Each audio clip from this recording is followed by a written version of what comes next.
Eh bien bonjour chers amis de la Périgold, heureux de vous retrouver tous ensemble, non pas sur un plateau de télé, ni sur la moto de la Périgold, mais tout simplement dans la nature, voilà, à côté de la Belle Pierre. Alors pourquoi de la Belle Pierre? Eh bien parce que cette édition spéciale aujourd'hui consacrée au samedi, la dernière journée réellement de la Périgold 2024, cette journée est consacrée à la visite de la Belle Pierre. Le matin de ce samedi sera consacré au château de Castelnau, un endroit prestigieux, magnifique. Vous le verrez à travers le reportage.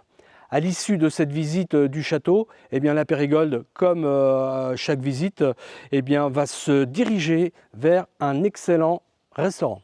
Voilà. À l'issue de ce déjeuner, au pied du château de Bennac, un endroit majestueux, eh bien, nous nous dirigerons vers Dôme, où là, il y aura une particularité, c'est-à-dire que Thierry nous a expliqué, notamment au restaurant, que pendant l'organisation de la Périgold de 2024, eh bien, en amont, ils ont rencontré des difficultés avec cette municipalité, cette commune, et il en ressort que les motards, en général, ne sont pas les bienvenus. D'ailleurs, ça se ressent dans l'atmosphère générale de l'après-midi. Voilà. Donc, c'est la raison pour laquelle moi-même, sur place, déjà, j'ai été empêché de faire des prises de vue. C'était interdit, notamment dans la grotte. Et évidemment, je n'avais pas envie de faire de la captation. Donc, on sera privé d'images pour la visite de l'après-midi. Rassurez-vous, les trajets moto à travers la belle campagne de la Dordogne eh bien, seront au rendez-vous. Donc, nous pourrons voir des beaux paysages à travers les promenades moto, aussi bien pour aller à Dôme que pour en revenir et nous diriger vers le camping à Périgueux. Voilà. Donc, je n'en dis pas plus, je laisse la parole à François II, voilà, ici présent, et je vous retrouve à la fin de ce reportage. À tout à l'heure.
T'en laisses un peu pour les autres, hein? Ouais, bah je vais Oui, on va tâcher, ouais. essayer. Je vais tâcher. Ça bouffe ces machines.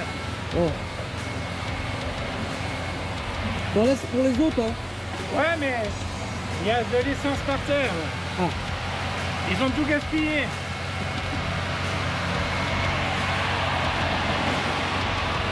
C'est lourd?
Bien, après avoir garé les motos, nous empruntons la rue du Château pour arriver devant cette habitation seigneuriale, le château de Castelnau, qui veut dire château neuf en occitan.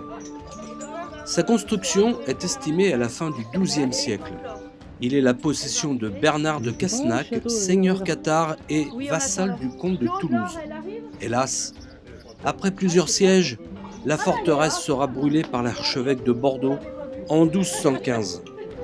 Le groupe est accueilli par Mathilde, notre guide, qui restera avec nous pendant le temps de la visite. Je me présente, je m'appelle Mathilde et ensemble on va faire une visite du château.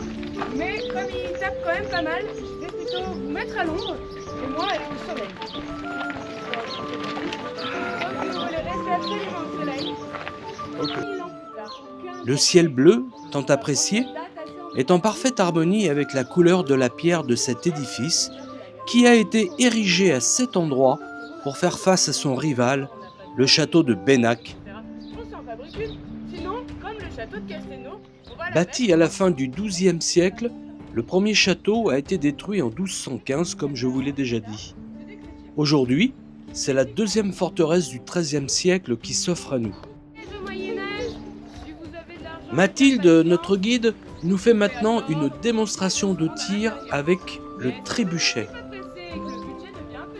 Le trébuchet est fait d'un assemblage liant une perche à un contrepoids articulé, appelé aussi huche.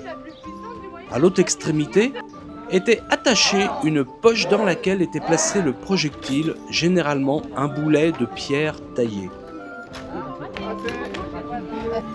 Oui, non, mais j'étais. Dans notre caisse, on la ferme, on la met dedans. Un petit trou de ventilation, et puis voilà.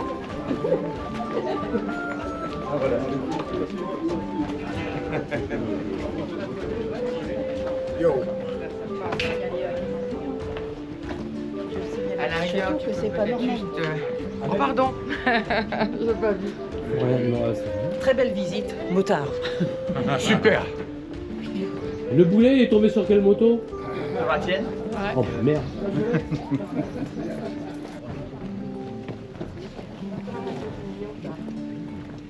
Percée de nombreuses archères, la courtine fait partie d'un système défensif performant succédant à une première enceinte basse.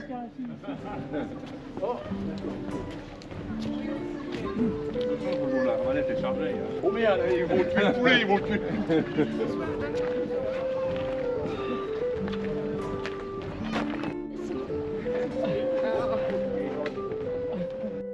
Exceptionnel exemple de fortification féodale, son parti architectural est rationnel et efficace. Le donjon du XIIIe siècle, dont les machicoulis datent du début du XIVe siècle, à cheval sur l'enceinte au profil en forme d'éperon, protège l'entrée principale et domine une tour d'artillerie circulaire du début du XVIe siècle, appelée ici Barbacane.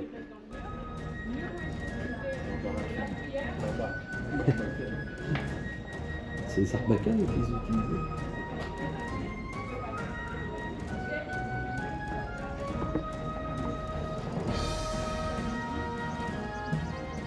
Cette forteresse bâtie, rebâtie à plusieurs reprises, a su prendre en compte l'évolution des techniques militaires. Du sommet de son éperon rocheux, Castelnau, qu'on pourrait qualifier de beauté à l'état brut, nous offre un panorama à couper le souffle sur le château de Bennac, les jardins suspendus de Marquessac et la Roque-Gageac, l'un des plus beaux villages de France.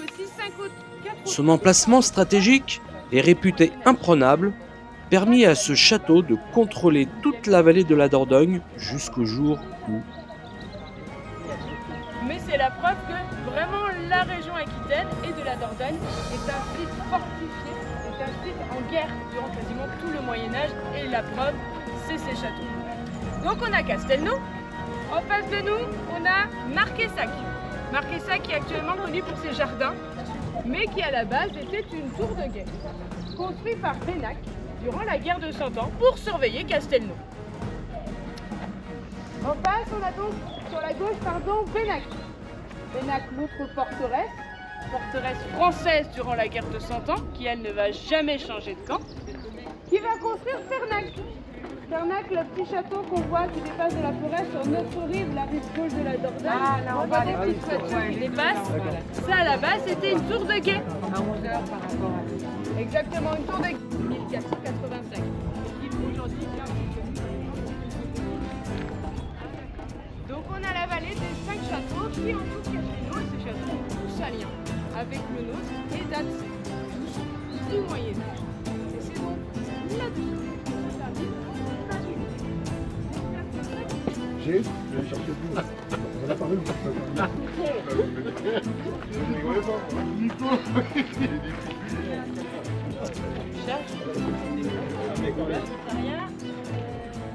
Ce couillard est la 5e pièce d'artillerie reconstituée pour Castelnau.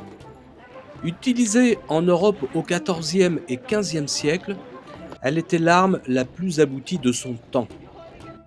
Cette machine a l'avantage d'être plus légère que le trébuchet.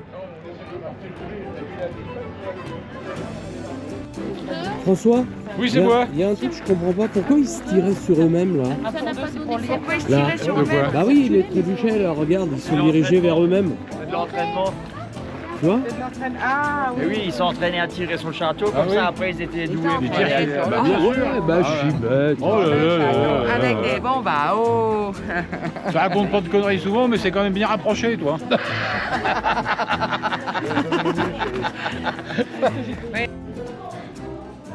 Ces reconstitutions d'armes à taille réelle éclairent la Périgolde sur le monument qu'elle découvre.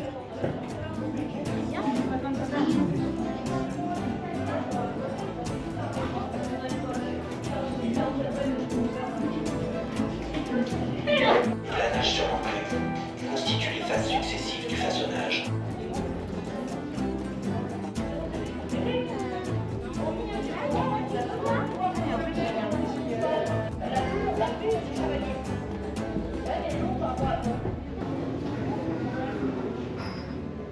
Aujourd'hui, le musée de la guerre moyenâgeuse, situé à l'intérieur des donjons, présente à la Périgolde une très belle collection d'armes et d'armures. Un ensemble mobilier, des reconstitutions d'engins de guerre grandeur nature, ainsi que des maquettes et des audiovisuels qui permettent à chacun de mieux comprendre les différents modes d'attaque et de défense d'un château fort médiéval.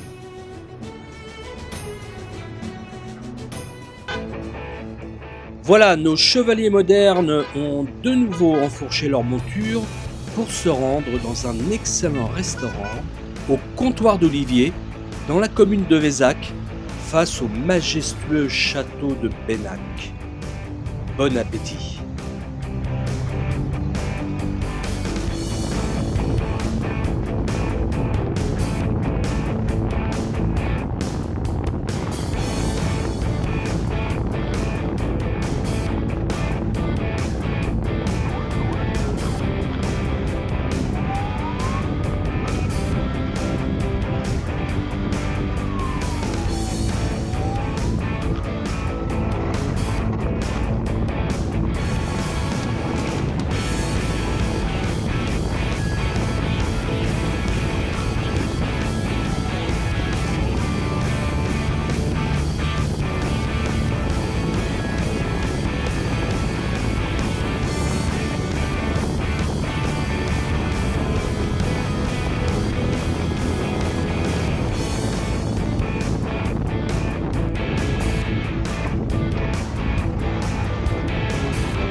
Bonjour monsieur, c'est complet? Ah oui, c'est complet.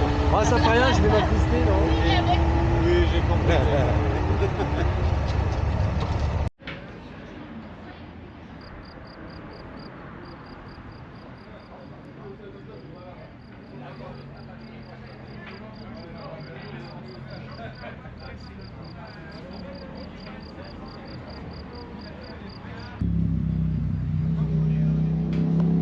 Je me présente Carriole. Voilà. Carabole. Non. Cabriole. Je vais pas pouvoir mettre trop de suspense pour cet après-midi, mais on va pas très loin, on va dans une commune qui apparemment... Thierry explique à l'ensemble des participants de la Périgold qu'à l'issue de ce déjeuner au comptoir d'Olivier, le groupe va poursuivre sa journée à Dôme, mais qu'au cours de la préparation de cette visite et des contacts obtenus, cette municipalité n'a pas vraiment exprimé de sentiments favorables pour accueillir la Périgold dans les meilleures conditions. Et effectivement, une ambiance un peu lourde s'est fait ressentir au cours de cet après-midi. C'est la raison pour laquelle je n'ai pas eu ni l'envie ni le droit de faire des prises de vue au cours de cette visite. La ville et la grotte, on va les oublier. Je ne pourrai que vous refaire vivre nos trajets moto, aller et retour de Dôme. J'en suis bien désolé, croyez-moi. Vous pouvez nous réserver un endroit, s'il faut payer, on paye, on s'en fout, mais qu'on puisse se garer ensemble.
Voilà, chers amis, de retour devant la chapelle de Deguengazès dans le Lot, un endroit calme, tranquille, majestueux, magnifique, voilà, j'emploie toujours les mêmes termes. Écoutez, j'espère que vous aurez passé un bon moment en revoyant ces images, surtout le matin bien sûr, la visite du château de Castelnau, que voilà, ça aura ravivé un petit peu vos souvenirs.